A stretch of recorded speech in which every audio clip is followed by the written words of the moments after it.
So if you want to rank your Google business profile better locally, you need to watch this video because we're going to show you how you can have supporting content that can rank your Google business profile and outrank your competitors. So your Google business profile rankings is not only about your Google business profile. However, the Google business profile is the #1 most important part. And if you're in a competitive market, there's going to be other factors that are going to play a role. So the content surrounding it is what separates #1 from page 2. So step #1, you need to build city plus service landing pages. So create a page dedicated per service per city. So your URL structure on your website should be something like this. So it would be city-service. So Dallas-plumber, Dallas-roofer. And each page targets one keyword and do not combine multiple cities on one. And for a lot of people in the SEO space, they always create the same page. They just swap out the city or swap out the service. Google is not going to index these pages. So you need a minimum of 600 words of unique local specific content. So things like this would include the weather, the school district, restaurants nearby, realtors nearby, and it has to be relevant to the actual plumber page or roofer page that you're currently doing. For restaurants, maybe if you're a realtor, you'll mention the best restaurants nearby or the school district. For plumbing, maybe you'll have a section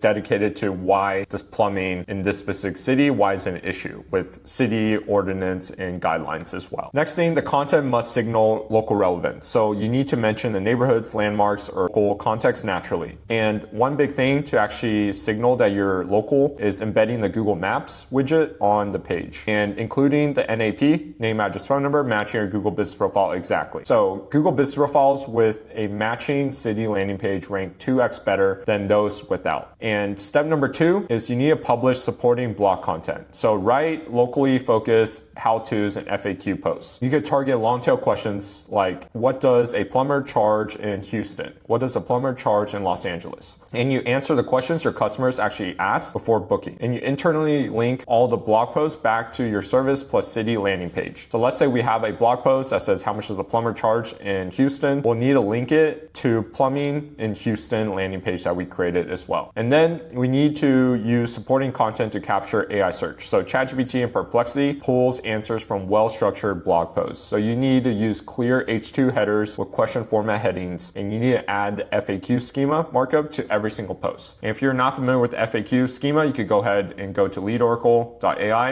and use our schema generation tool for free, and you'll be able to generate that for the website. Step #3, you need to build internal links that pass authority. So link from a high traffic page to your city landing pages. So high traffic page might be your main website, and for a lot of times it's going to be your main website for your local business, and the homepage should link to the top 3 cities/service pages, and then the blog post should link to the most relevant service page as well. And every single page on the site should be reachable within 2 clicks. One big thing in the local SEO space is basically Google has a certain amount of budget whenever they crawl. So if they can't find your page whenever they're actually crawling through your site, they're not able to actually rank you. So you need to make sure that every single page on the site can be reachable within 2 clicks down the hierarchy. Next, use keyword-rich anchor text. So plumber in Dallas, not click more, not learn more, that needs to be your anchor text. So you need to vary the anchor text slightly across the pages to avoid over-optimization. And internal links are free authority. Most businesses will ignore them. Step #4 is you need to add the schema markup to every single page. So if you're not familiar with the schema markup, it basically tells Google exactly who you are, what you do, all the services, and structured data. It'll look weird with curly braces if you've never seen it before, but it basically sends it to Google's engine whenever they're parsing through your website. That tells Google exactly who you are. And if you want to generate the free local business schema, you could go ahead and check out our website. There's a free generation tool that you could just use completely for free. And it needs to 100% match your Google business profile data, so no discrepancies. And then it needs to add a has map property pointing to your Google Maps URL as well. Next, you need service schema for every single service page. So this, similar to the local business schema, is just dedicated to services. So this tells Google exactly what you offer in which areas. It helps AI search engines actually categorize and recommend your local business to the homeowners. And then you need to use the Google Rich Results test to actually validate before actually publishing it. And you could just search this up on Google and you'll find it directly. Next, the last thing is signal freshness with Google Business Profile posts. So you need to be posting to Google Business Profile weekly on a minimum level. And you can link the Google Business Profile post back to the relevant page on your website. You can use the post to promote blog content, offers, or seasonal tips. Fresh activity tells Google the business is actually active and engaged in the community. So it'll send you more leads that way. And then you need to cross-reference your web content and Google Business Profile as well. So all the services listed on the Google Business Profile must match the services on your website. If you have one thing on Google Business Profile, you have one thing on the website, Google doesn't even know which one to trust. So you need to keep it aligned, similar to how name, address, phone number needs to be the same, abbreviation, capitalization across the board needs to be the same thing with the services. So Google Business Profile description should have the same keywords as your landing pages. And consistency across different touch points equal a stronger trust signal to Google. So businesses posting to Google Business Profile get around 5x more direction requests than inactive listing. And you made it to the end of this video. If you're a local business or your agency and want to just use our Google Business Profile tool, and for a local business, we'll do it completely done for you. And for agency, you can go ahead and white label our tool. You can click the link in the description, check it out, and let me know how it goes. And if you like this video, go ahead and like, subscribe, and comment,